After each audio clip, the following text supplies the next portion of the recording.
Hi guys, welcome to People's Podcast. My name is Irene Minor. I am chilling with my comrade and activist. She can introduce herself. Karibu sana. Hi guys, I am Neema Kwekwe. I'm a muralist, an activist, yes, and I'm so glad to be here. Yeah. Yeah, karibu sana, karibu sana. So, what inspired you to do murals? Why murals? Why? Okay, so for me, murals basically is painting on large surfaces. So, Why murals? okay, so for murals, it is basically painting on large surfaces. So for me, my surfaces ni walls, like mabati, like any public space. I felt that my message will reach a larger audience if placed in public areas. So what was the easiest surfaces? Walls. So that is why murals. Yeah. And because your surfaces are walls, that would mean any walls, ndio? Yes. So have you faced any objections from people kwa sababu una paint walls zao or it's just smooth? Okay, for me, I've encountered both people who are not open to kuchorewa wall. Yes, inaweza kuwa na kufanyia bure, but it is a new idea to them. Bado hawajai comprehend vizuri. There is this saying that what people don't know, like in our scare, it scares them. For sure. Yeah, so but after some time, when they see how it can change a space, wanakuwa open to the idea. But before waseme, you have to convince them a little bit. But for the people who are open-minded and have said yes, it has been a very good and smooth experience. Yeah. Yeah, why I've asked that is because you said you're an activist, no? And by activist it means that your pieces mostly are related to human rights and social justice. Okay. So if you're coming to paint my wall and I do not like whatever message that you're passing, because activism it's something that it's a concept that most of the community members that do not understand. Yeah. So if you encounter a block or a challenge, how do you deal with it? Okay, so first of all, I'm very grateful for the people who have accepted, but for the people who are a little bit, I'm not so sure, the way I shape my messages, I make sure it is very enticing, because before I go to a wall, I do a little bit of a sketch. Like I show you, this is how I'm thinking. I will not go say, like, put it out there directly. I can just maybe do a character that symbolizes. You see, so I can sell the person on the idea that I'm changing this space using color and character. But there is a message hidden in there somewhere. Yes. There is a very good example when you go to my Instagram page. There is this message of Shah Haiwak. So I drew Ruto in a matatu, but the matatu, the wheels were broken. You see, it is not working yet, you're telling us to get on board. So I put it like in a comical, cartoonish type of way. Yeah, at least to, yes, get the message across, but in a more smooth way. Yeah. What has been your biggest achievement? Kama, like the mural that you have drawn that has really gotten good feedback from the community, anyone may embrace. Okay, in 2024, I did one mural in 87 Kino on the street. It was Stop Abductions and the finance bill, about the finance bill. Especially the Stop the Abduction, it got a lot of traction. Yeah. Do you sign your pieces when like you draw in a mural? Do you sign? Yes. There's some that I sign. And my another question will be, why did you become a muralist? What inspired you to become a muralist? Okay, so I started painting on canvas. Then later on, I had friends of mine on Itoa One Walls, that is Bantu and Nuru. So I saw them doing pieces in a studio in State House Road ilikuwa inaitwa Happening Arts at the time. And then unaona wakifanya piece, they are doing it so easy. And then the place ina transform kabisa.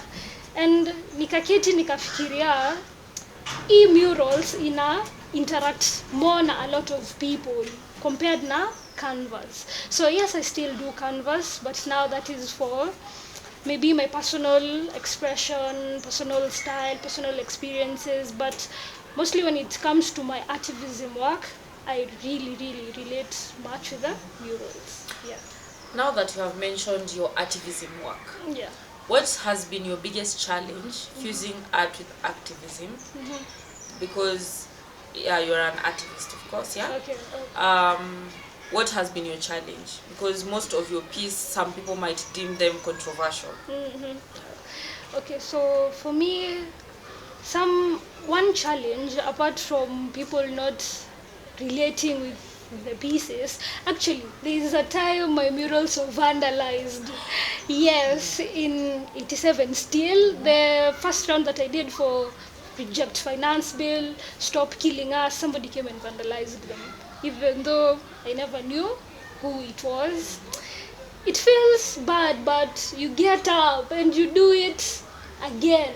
You remember like the 5 people who tell you, ni ukweli, stop finance bill. Now that one person who vandalized, do it for these other 5 rather than that one who vandalized. And it is personal. If you take it the way you take it, I'm not there. Yes. Now, Yeah. sana inalipa, like what you do. Yeah. Does it pay? Does it sustain you? Is it sustainable? Okay, for me I will say yes, but iko na juu na chini.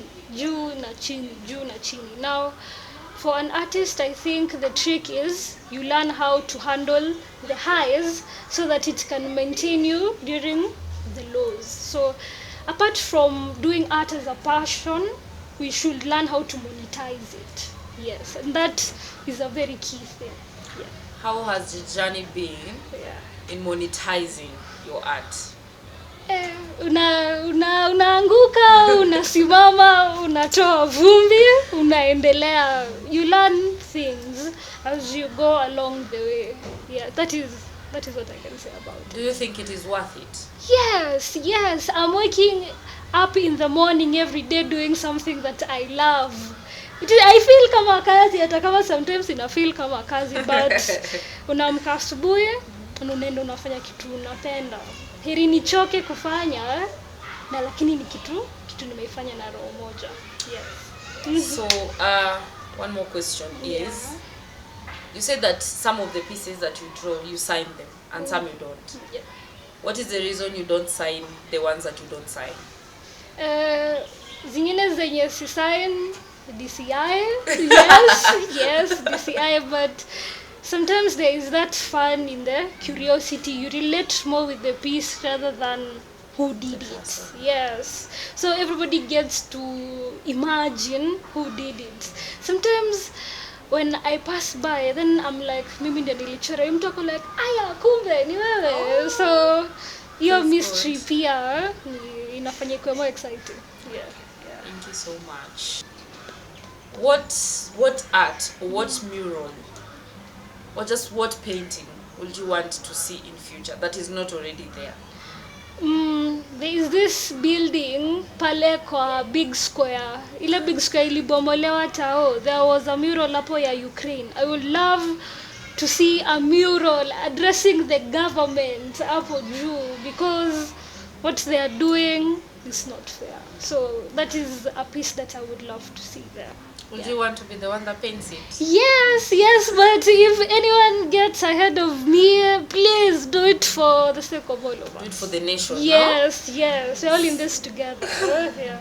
So, as a muralist, as an activist, what would you tell the people that want to do murals and maybe are scared, or what will be your message of encouragement to them? My message is, the price of entry is embarrassment. So usiogope kufanya, wewe vile utaifanya utaenda ukiadvance, kuko na steps, so consistency, ukifanya more and more, the more steps una unlock, so usiogope, take the first step na consistency, hivyo tu, na ujiaminie unaweza fanya. Thank you so much, Neema. Yeah. Asante sana. Glad to be here. Yeah. So Neema, as we are winding up, where can we find your work? If you want to interact with your pieces, where can we find them? Okay, so on social media, in both Instagram, Facebook, it is azizi.africa. On the ground, also on TikTok, it is azizi.africa. Then on the ground, some of my works are in Gallery in Karen. Other works are in the museum shop. There's a museum gallery where you can buy paintings at the museum. Thank you so much, Neema, for coming. Asante sana. Thank you so much for watching. I've been your host, Irene Maina. I would like to thank Wasanii Hub for the space, and don't forget to like, subscribe and comment on Hood TV. That is where you'll find us. Asante. Yeah.